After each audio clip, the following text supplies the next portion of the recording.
kita perlu memperhatikan yang namanya sampel. Apakah sampel yang akan Anda teliti itu bisa Anda akses? Anda punya waktu nggak mengakses sampel itu? Anda punya biaya, Anda punya link, Anda punya kenalan, atau Anda punya jalan nggak untuk menemui sampel dari penelitian Anda? Nah, kita coba untuk menalar yang namanya sampel itu apa sih? Kita logika aja. Pertama, ada yang namanya konsep populasi. Populasi itu apa? Populasi itu seluruh objek yang akan diteliti. Misalkan Mbak Ela menjadi direktur dari Unilever. Dia punya produk namanya sabun Lux. Nah, pengguna sabun Lux di Indonesia itu sekitar 10 juta orang. Nah, 10 juta orang itu adalah populasi dari pengguna sabun Lux. Dari pengguna sabun Lux sebanyak 10 juta itu, apakah perlu Anda teliti semuanya? Jawabannya adalah tidak. Kenapa tidak?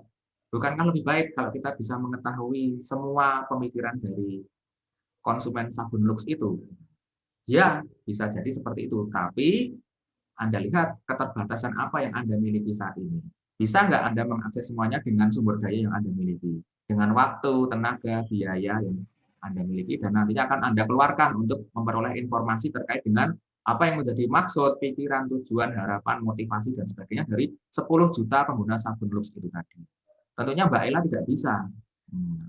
Apa yang harus dilakukan oleh Mbak Ela? Dia bisa mengambil sampel.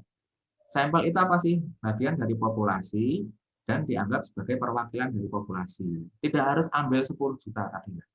Katakanlah kita ambil 1000 dari pengguna sabun Lux tadi. Sudah cukup itu Mbak Ela untuk melakukan penelitian untuk mengetahui apa yang menjadi pemikiran dari konsumen sabun Lux itu tadi. Nah, pengambilan sampel dari populasi inilah yang disebut dengan proses sampling atau pengambilan sampel. Nah, sampel yang Anda peroleh tadi nantinya akan dianalisis dengan alat-alat tadi, ada SPSS, ada AMOS, dan sebagainya. Nah, dari hasil analisis statistik yang sudah Anda lakukan, nantinya Anda bisa menarik kesimpulan berdasarkan sampel tersebut. Mungkin sabun Lux yang diproduksi oleh Unilever, perusahaan yang dipimpin Mbak Ela tadi, ada 3 varian. Sabun Lux jenis A, B, C. Nah, yang populer itu jenis C. Disimpulkan dari 1000 orang yang menggunakan sabun Lux, itu paling banyak atau paling menyukai untuk yang sabun C. Nah, dari sabun C itu berarti bisa disimpulkan oleh Mbak Ela. Oh, berarti produk Lux itu untuk yang kategori sabun yang paling disukai konsumen adalah produk C. Nah, kesimpulan itu bisa Anda generalisasikan atau bisa Anda samakan terkait dengan 10 juta pengguna sabun Lux tadi. Jadi ada yang disebut proses inferensial atau inference. Kesimpulan yang ditarik berdasarkan analisis yang dilakukan pada sampel, di mana sampel tersebut diberlakukan sebagai kesimpulan untuk populasi. Jadi digeneralisasikan, dianggap kabeh podo, hasilnya podo karo ning sampel. 10 juta pengguna sabun Lux itu dianggap sama pemikirannya dengan 1000 orang pengguna sabun Lux yang diteliti oleh Mbak Ela tadi. Sama-sama menyukai sabun Lux jenis C. Nah,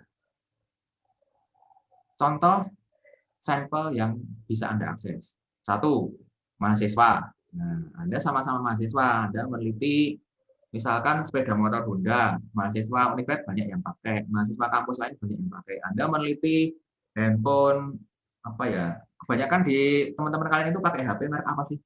Apa Mbak Zela HP-nya apa Mbak? Vivo, Oppo itu Pak paling. Oppo ya. Mbak Luciana pakai Oppo. Ya Vivo. Oh, kok carimu Oppo? Ya, maksudnya kebanyakan gitu loh Pak, kayaknya Vivo, Oppo gitu. Oh, antara Oppo karo Vivo berarti ya? iPhone ada sih. iPhone. Masa ono sing duwe iPhone ning Unived? Yuk, ada Pak, Pak Zela, Mbak Zela Pak. Zela Mito HP-ne. Ya Allah. Oke, kita kembali soal handphone itu tadi. Ya, dia membahas handphone. Oh iya, sampel. Jadi sampelnya itu adalah mahasiswa. Mahasiswa pengguna smartphone merek Vivo. Nah, tadi seperti Mbak Luciana. Anda teliti ke mahasiswa, bisa. Anda bisa teliti di luar Unived juga yang sama-sama mahasiswa, bisa. Anda bisa meneliti ke anak-anak SMA mungkin, bisa. Silahkan. Berarti sampel itu bisa Anda jangkau. Berarti Anda bisa mengakses sampel itu. Berarti Anda bisa meneliti dengan topik itu, dengan jenis sampel seperti itu. Terus contoh yang nggak bisa gimana, Pak? Misalkan ketika Anda itu tertarik untuk meneliti kenapa orang-orang eksekutif muda di kantor-kantor di Jakarta itu banyak yang menggunakan smartphone merek iPhone dibandingkan merek atau brand smartphone yang lain. Nah, menarik sih, tapi bisa nggak Anda mengakses respondennya?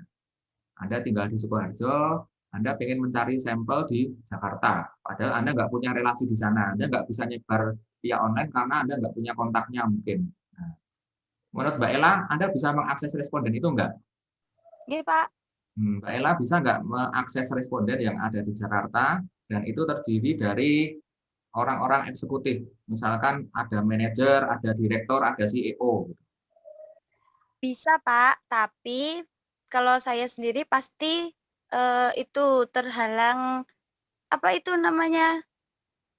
Dana sama waktu.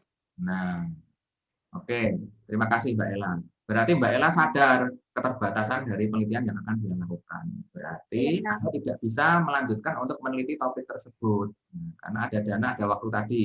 Butuh prosedur yang lebih kompleks dibandingkan ketika Mbak Luciana tadi ingin meneliti pengguna Vivo di Kabupaten Sukoharjo. Nah, bisa ke teman-teman Univet, bisa ke teman-teman IAIN, bisa ke UMS dan sebagainya.